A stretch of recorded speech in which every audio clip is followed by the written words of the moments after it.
And how'd this game come about? Did you call Purdue? Did they call you? Or how'd this thing get put together? Yeah, Coach Todd Lee had been talking to the Purdue staff, and then Coach Painter and I have a relationship, just through the Nike coaches things that we've done, and from afar, I've always had great respect for how hard his teams play and how well coached they are, and from an execution standpoint, and certainly to get a chance to play somebody in an exhibition game, to be able to play a team that has a chance to win a national championship, certainly makes this game, way more meaningful and way more special than just a normal exhibition game. When you look at lessons that can be learned once this game is over. I might have a couple more. I'll turn it back to Mike. Thanks. Jackson? Hey, Eric, just curious, coming out of this game against UT Tyler, you mentioned kind of wanting the team to be a little bit more physical and saying that you're going to work on that in practice this week. How'd that go? How have they responded? And like, in what ways really are you looking for some more physicality maybe against Purdue? Yeah, I mean, I think when we, it's yesterday was, day one of the practice week, and I thought it was a really good practice, a very physical practice. Purdue, obviously the physicality with Edie inside, the physicality of number 4, Kaufman Wren. Those two guys are physical. Number 1, First, is really physical as well. Zero Gillis is another physical player. And then their guards are just so scrappy. So we've got to have physicality 1 through 5 positionally as we prepare for Purdue. And then certainly, the physicality on the glass, because they do a great job when the ball goes into number 15, Edie. They do a great job of cutting with force to offensive rebound from their 4 spot. So defensive blockouts become extremely important as well. But I thought yesterday we had a good practice as far as preparation. But again, we understand internally that Purdue is, just based on their returners and roles and understanding expectations, they're probably way ahead of where we are, not only today, but where we will be, even 2 weeks from today. But it's a great game for us for sure. And I think when we spoke with you in August, I think you mentioned just like lessons from the Texas game last year helped you in the NCAA tournament way down the road. I'm just wondering, like, are there any specific questions you might have like at the top of your brain that you'd like to kind of maybe learn about the team after the Purdue scrimmage? Yeah, well, I think one, Jackson, to be able to play a team that's got an interior force like, Edie, and is a, potential player of the year. So it's twofold in the preparation. Number 1, we're playing against a center that might be unlike anybody that we play all year. But we need to have, some background, some body of work that we can refer to later in the year. And then from a scheme standpoint, what Purdue's going to do, we're going to be able to really dive into our preparation, because they have so many returners. And so we can build a scouting report off the fact that the coach is returning, the players are returning, their star players returning, their star point guard, number 3, Smith, is a returner coming off a fabulous freshman year. So we want to kind of like, where are we against a top 3 team in the country like this early in the year? How do we stack up with a great rebounding team? How do we stack up with one of the top 3 premier teams in the country? What a great opportunity for us to learn a lot about ourselves, which, I mean, when we walk out of Bud Walton on Saturday, at about 5:30 or 6, we're going to know a lot more areas that we've got to get better leading into our first game. Curtis?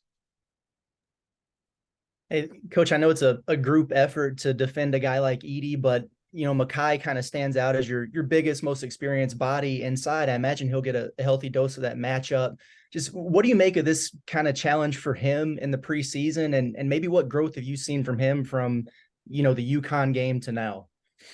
Yeah, I mean, I obviously, Kai went through a stretch this summer of being injured. He missed a good part of our off season with a broken foot, but he did a great job continuing to lift weights with our strength coach. I think in this particular game, Chandler Lawson will get an opportunity to guard Edie, and obviously Kai will get an opportunity to guard him.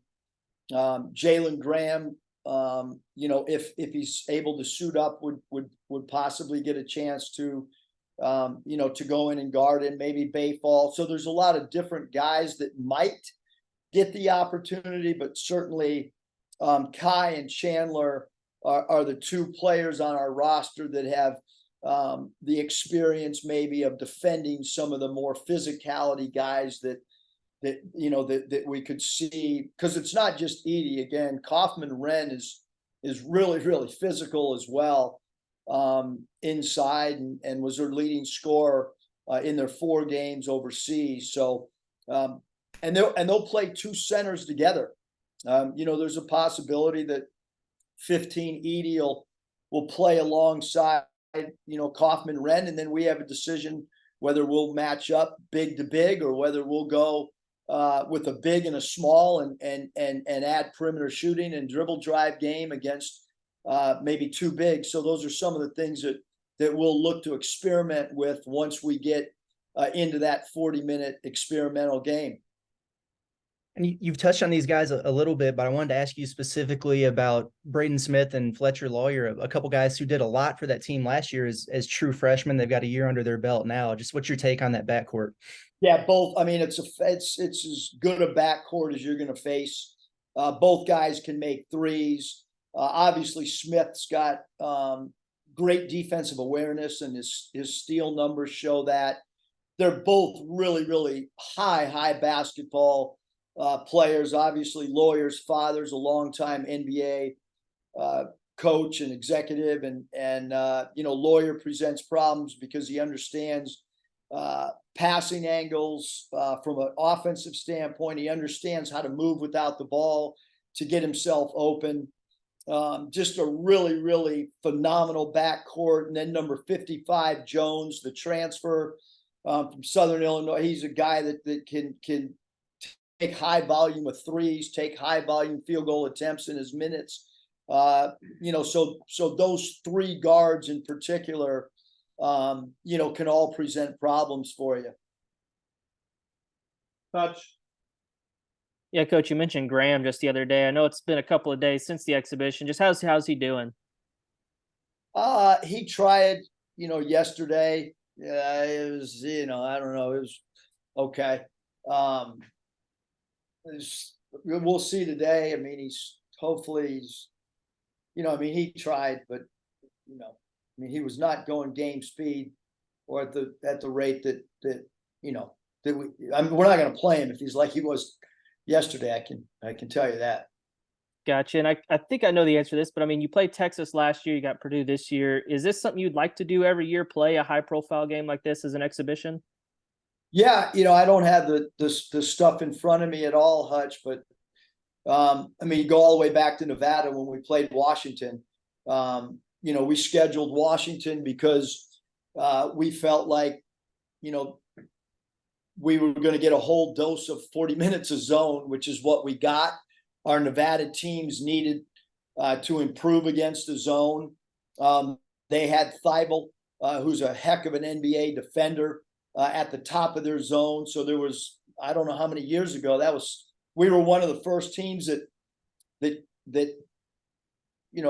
understood the rule of how you could navigate and have a Division I team play you rather than a secret scrimmage, those are absolutely unequivocally meaningless. The ones that I've been a part of, actually a waste of time, the ones that I've been a part of. I remember San Francisco beating us at Arizona State by 49 points the day after Halloween.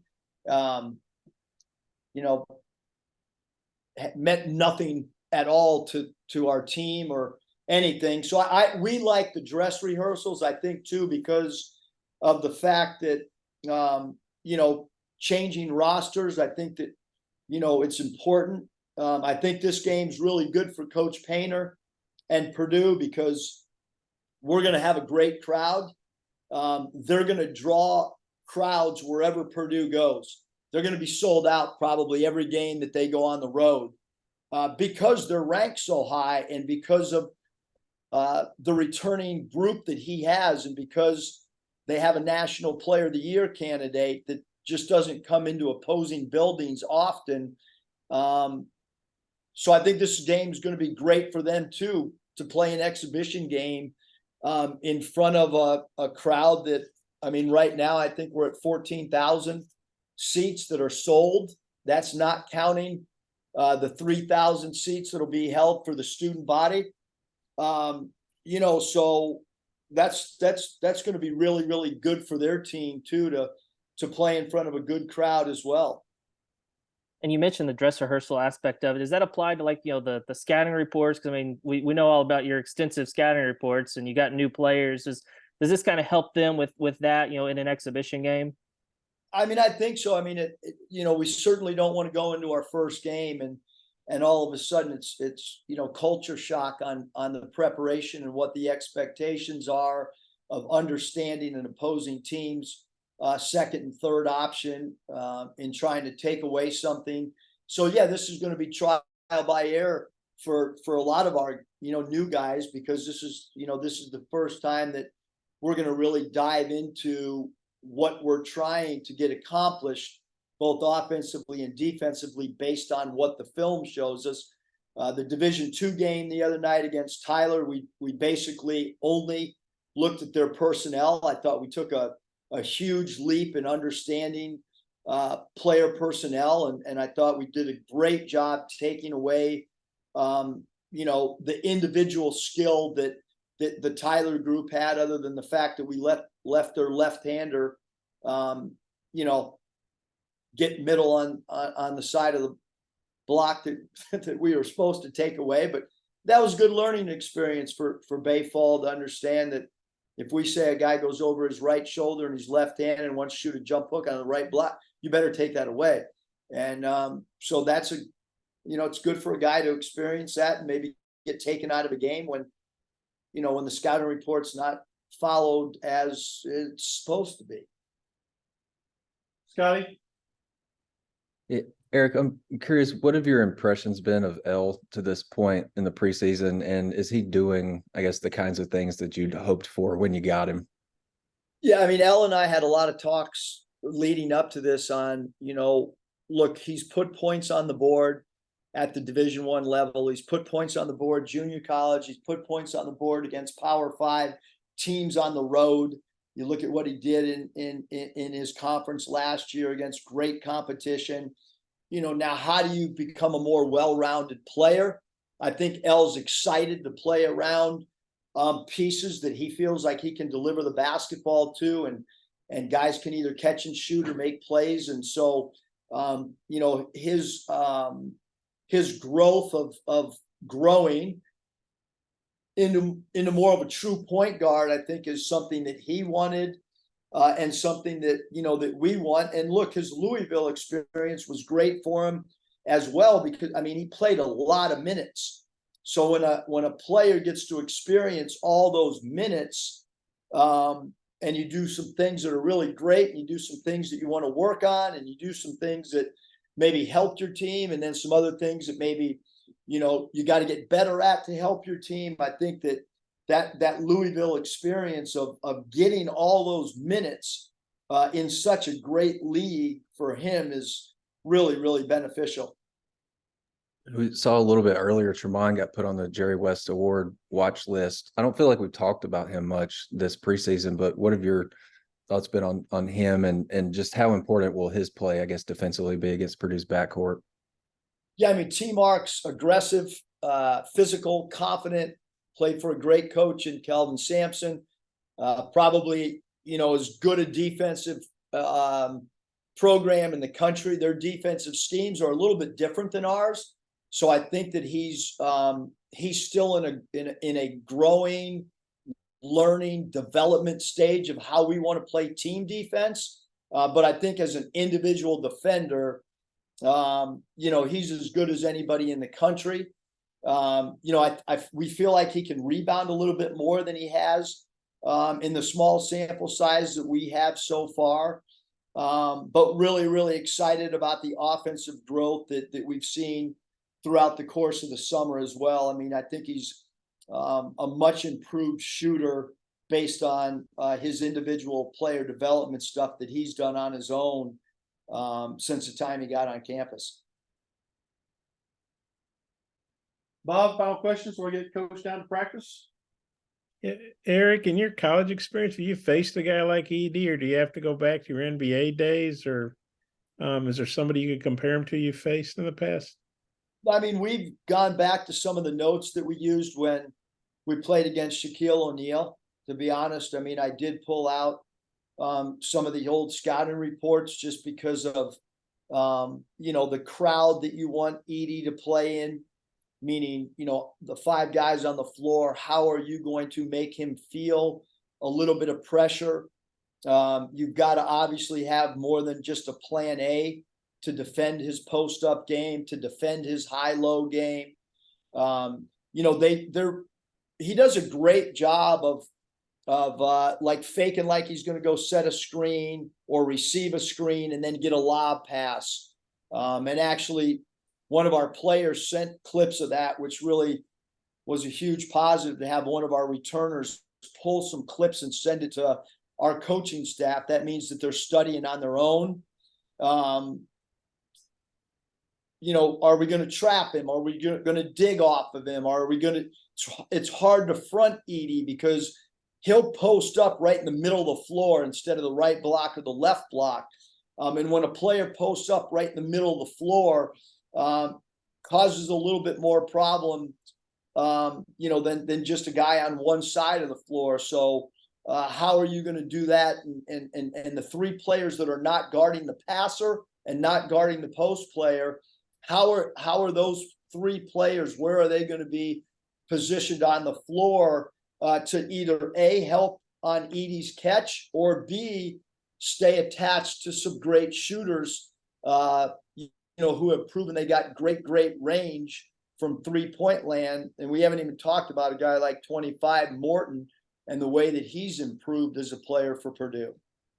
Anything you want to say about, I know it's next year, but they announced the San Diego tournament. Very, very, very excited about that opportunity to play in San Diego. When you think about the teams that are going to be there, great field, super excited. I'll be able to see my mom, that my mom will be able to have the team over to her house for a good meal. And I'm kind of excited to show the guys, like, hey, this is where I grew up. This is the outdoor court that I played on. Here's the beach that we used to go surf on. So I'm completely excited about going to San Diego. We've had some good weather MTAs when you look at, Maui and Nassau, Bahamas, and San Diego. That's, I'd say 3 for 3 wise for our fans that travel with us and stuff on these things, because we have a lot of people going to the Bahamas that went to Hawaii, and hopefully we'll have a good group in San Diego. That's 3 pretty good destination spots to go watch some basketball. Now we got to get the media members to come to these spots. Thanks, I'm Coach. just saying.